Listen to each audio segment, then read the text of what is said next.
Olá, bom dia. Hoje, domingo, dia 13 de setembro de 2020. Os últimos acontecimentos do Oriente Médio trouxeram, como normalmente acontece, uma palavra bíblica ao centro das atenções, novamente. Uma passagem onde o apóstolo Paulo fala em paz, segurança e depois um repentino e terrível acontecimento. O texto está em 1 Tessalonicenses, capítulo 5, versículo 3. Diz o seguinte: quando vos afirmarem paz e segurança, eis que repentina destruição se precipitará sobre eles, assim como as dores de parto tomam uma mulher grávida, e de forma alguma encontrarão escape. Revesti-vos de Cristo e vigiai. Bem, os últimos acontecimentos que trouxeram para muitos círculos de estudo novamente esta palavra, dizem respeito agora à aliança entre Bahrein e Israel. Primeiro, foi a aliança entre Israel e Emirados Árabes Unidos. Vocês estão vendo aqui no mapa, por exemplo, a região dos Emirados Árabes Unidos, aqui onde está o cursor, e agora o pequeno o pequeno Bahrein, essa ilha de prosperidade, onde está o cursor, segue os passos dos Emirados Árabes Unidos para um grande acordo de paz com Israel, aonde também está passando o cursor aqui. Bem, entre Israel, que é onde está o cursor, e os novos aliados no mundo árabe, está a Arábia Saudita, uma grande região por onde passarão sem nenhum problema aviões israelenses que irão para Emirados Árabes Unidos e Bahrein, e também aviões dos países árabes que passarão pelo território saudita indo a Israel. Isso coloca a Arábia Saudita como o pivô de uma grande discórdia, ou melhor, de uma grande revolta entre palestinos e iranianos. Os palestinos dizem que foram abandonados pela Arábia Saudita, em primeiro lugar, mas foram abandonados pelos irmãos árabes. E o Irã diz a mesma coisa, vai até mais longe. Diz que os árabes traíram o Islã e precisam ser punidos por isso. Bem, um fato que está se tornando cada vez mais evidente é que este apoio, ou melhor, este acordo de paz entre países árabes e Israel aumentará. Está faltando ainda a Arábia Saudita, está faltando o Egito, por exemplo. Aí seria, sim, de considerar a palavra de São Paulo em Tessalonicenses, 1 Tessalonicenses. Pode ser que haja, sim, um grande acordo que sugira paz e segurança. Acontece que o Irã fará de tudo para que paz e segurança não sejam moedas de troca entre árabes e israelenses. Hoje, o Irã apresentou, melhor, ontem, a Guarda Revolucionária Iraniana apresentou para os seus líderes esses dois tipos de mísseis. Vocês estão vendo aqui também na foto. São mísseis de longo alcance, um de 1.000 quilômetros e outro de 1.400 quilômetros. O fato curioso de alcance, mísseis que teriam um alcance até 1.400 quilômetros. O Irã diz que são os mísseis mais modernos que já teve em suas forças. O curioso é que o míssil que atinge 1.400 quilômetros foi batizado de Mártir Qassem Soleimani, em homenagem a Soleimani, que teve o CPF cancelado no começo deste ano por Donald Trump. E o outro míssil de alcance de 1.000 quilômetros foi batizado de Abu Mahdi, que era aliado iraniano no Iraque. Bem, o Irã promete retaliação pesada à Arábia Saudita. Agora que tem mísseis de tão longo alcance, sua ameaça se torna, assim, um tanto quanto preocupante. Principalmente porque o Irã conta com um aliado que está praticamente dentro da Arábia Saudita, que é o Iêmen. Vocês estão vendo novamente no mapa. Aqui está o Iêmen e acima todo o longo, grande território da Arábia Saudita. O Irã pode passar mísseis e armas para o Iêmen através do Golfo de Omã. Pode muito bem aqui, quando vocês estão vendo o meu cursor, pode levar esses mísseis pelo Golfo de Omã, passando pelo Mar Arábico e chegando ao Golfo de Aden. E aqui colocar mísseis poderosos na mão da guerrilha iemenita que apoia o Irã e é apoiada por ele.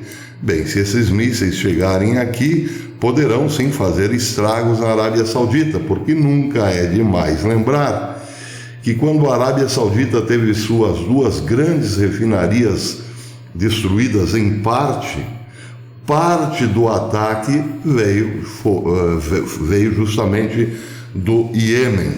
O Iêmen até mesmo confirmou que os guerrilheiros hutis confirmaram ter lançado mísseis ou projéteis pesados sobre a Arábia Saudita naquela ocasião.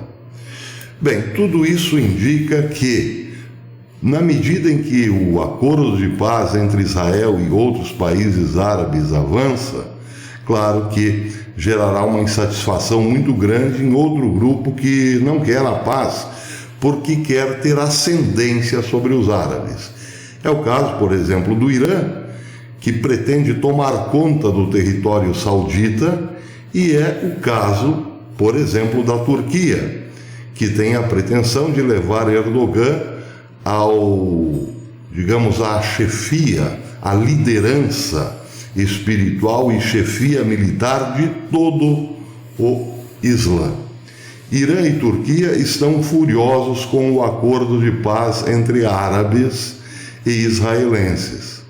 Detalhe, as duas cidades sagradas do Islã estão justamente na Arábia Saudita, e é por essa razão que o Irã quer, digamos assim, enfraquecer a Arábia Saudita ou dominá-la totalmente, alegando que os infiéis estão cada vez mais próximos das duas cidades sagradas da do Islã, e a Arábia Saudita não teria condições nem morais nem espirituais para controlar as cidades sagradas e todo o fluxo econômico que elas geram. Está dado aí o precedente de um novo conflito. Por falar em conflito, a Turquia está de bronca com a França. Emmanuel Macron criticou os exercícios militares turcos no Mediterrâneo como forma de intimidação da Grécia, e Erdogan já mandou avisar que a França deve ficar quietinha, calar-se em relação à Turquia, porque não tem força nenhuma contra Ankara. Foi uma espécie de ameaça a Macron. Fique quietinho, fique na sua, porque nós somos muito poderosos hoje e você não está sabendo disso. Muitos dizem que Erdogan está ameaçando a França por ter muitos aliados lá dentro da França, podendo até criar uma convulsão social a partir de uma ordem. Bem, não é novidade para ninguém que a França está assim cheia de islâmicos hoje, tudo por conta da boa vontade do senhor Macron para com o Islã. Outra ameaça da Turquia foi em relação à Suécia. A Turquia mandou um recado para a Suécia: acabem com a hostilidade contra o Islã aí no país nórdico. Nós não admitiremos mais nenhuma ofensa em relação ao Corão, por exemplo. É que há alguns dias, o Corão foi queimado, um exemplar do Corão foi queimado na Suécia, e gerou revolta, claro. E agora Erdogan, que está jogando para a torcida, porque está em campanha para ser o líder mundial do Islã, avisou a Suécia: chega de hostilidades. A questão é que Erdogan é o maior perseguidor de cristãos hoje, próximos da Europa, o maior perseguidor de cristãos basicamente na Europa, porque a Turquia também está na Europa. Pois é, e justamente ele falando em perseguição. Mas é isso, ele está jogando para a torcida, porque quer o apoio incondicional de todo o mundo árabe e também de todo islamita. São esses os precedentes que temos aí. Um possível conflito entre Irã e Arábia Saudita através do Iêmen. E a Turquia, quem sabe, promovendo badernas, gigantescas badernas dentro da França, por exemplo. Badernas à la Black Lives Matter. Isso hoje está na moda, é bom lembrar. Seja como for, é justificável que a palavra bíblica esteja em alta novamente em alguns círculos de estudo, principalmente em Israel, porque, acreditem ou não, Benjamin Netanyahu é um estudioso das profecias, e ele sabe que um acordo de paz agora pode sim gerar uma grande guerra logo ali na frente. Para nós isso não muda nada, temos que continuar preparados para a vinda de nosso Senhor Jesus Cristo, que, acredito eu, não tarda. Até depois, amigos.